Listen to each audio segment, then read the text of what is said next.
Hoje a Assembleia de Deus em Rio Branco completa 83 anos. Acabei de vir de lá agora, culto maravilhoso.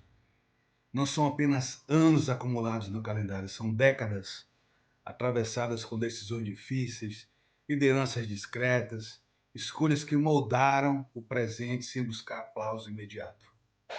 A história da Assembleia de Deus em Rio Branco não é feita de saltos improvisados, mas de ciclos bem definidos.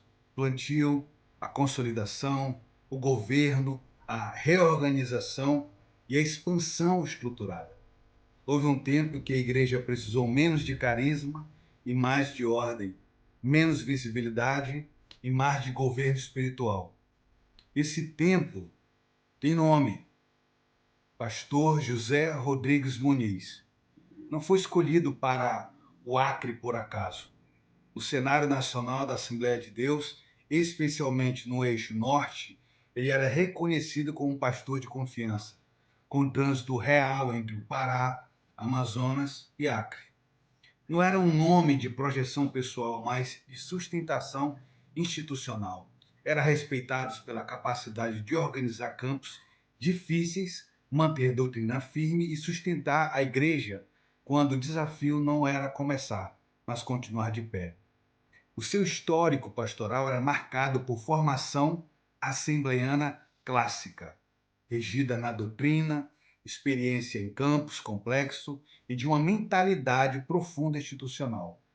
Ele não enxergava a igreja como um projeto pessoal, mas como um corpo coletivo que precisava de ordem para sobreviver.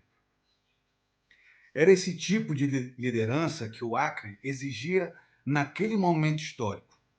Ao assumir a presidência da Assembleia de Deus em Rio Branco, entre 1978 a 1986, José Rodrigues Muniz trouxe para a igreja local uma leitura nacional de governo.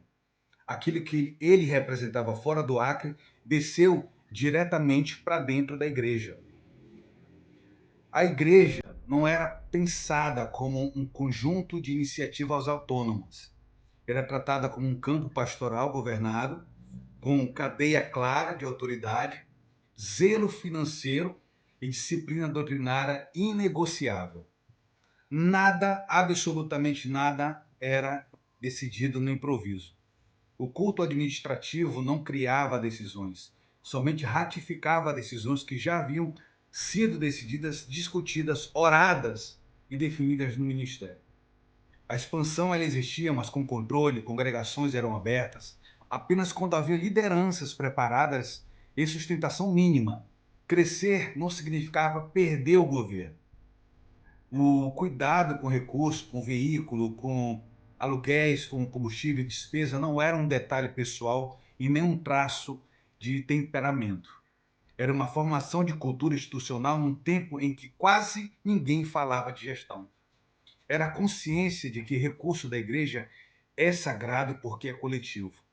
Essa postura explica porque, em 1986, a Assembleia de Deus em Rio Branco reuniu entre 3.500 a 4.000 pessoas. Sem mídia, sem tecnologia, sem estratégia moderna, mas com ordem, identidade e estrutura suficiente para sustentar o crescimento que viria depois.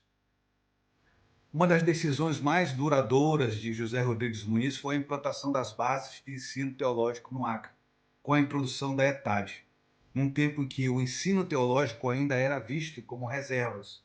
Ele compreendeu que crescimento sem formação fragiliza a igreja. A ETAD nasce como instrumento de capacitação de obreiros, preservação doutrinária e continuidade ministerial. Foi uma decisão silenciosa, mas foi profundamente estratégica. Seus frutos seriam colhidos por gerações que talvez nunca conhecessem pessoalmente o pastor Muniz, mas viveriam o impacto da sua visão. Após o ciclo de José Rodrigues Muniz, assume a presidência Carlos Levi Mendes Conde, em 1986. Seu período é um pouco mais curto, mas significativo, marca um tempo de crescimento acelerado, consagrações de obreiros e abertura de novas congregações. Com esse surgimento, com esse avanço, surgem também as tensões institucionais naturais, não de ordem doutrinária, mas de ajuste estrutural. A igreja crescia mais rápido do que os seus modelos administrativos conseguiam absorver. Esse período revelou a necessidade de um novo tipo de liderança capaz de reorganizar o crescimento herdado. E nesse cenário, em 1994, assume a presidência o pastor Luiz Gonzaga de Lima. Ele não recebeu uma igreja em crise espiritual, recebeu uma igreja viva, numerosa e presente em toda a cidade, mas necessitava de uma reorganização estrutural e administrativa. A sua missão histórica não foi o romper com o passado, mas organizar o que havia sido construído. Sob a sua liderança, a Assembleia de Deus, em Rio Branco, entra em um novo patamar, com a implantação de áreas.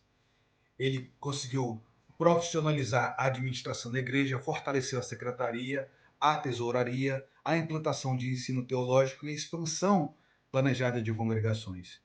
Se José Rodrigues Muniz governou para que a igreja não se perdesse, e Carlos Levi impactou com aceleração, Luiz Gonzaga reorganizou para que a igreja continuasse crescendo sem perder a sua identidade. Isso é muito claro até hoje. Esse arco é completo. Para preservar essa história, sem reduzi-la a datas, nasce uma trilogia documental dedicada à vida, ao ministério e à memória de José Rodrigues Muniz. José Rodrigues Muniz, o pastor que governou silencioso, quando a fé precisou de ordem para sobreviver. Uma obra que não fala de nostalgia, mas fala de responsabilidade histórica. Porque igrejas que não compreendem quem sustentou no silêncio correm um certo risco de não saber sustentar o futuro. O primeiro episódio será lançado no dia 8 de fevereiro, aqui no meu canal, O Tom da Conversa. Eu aguardo vocês. Até lá.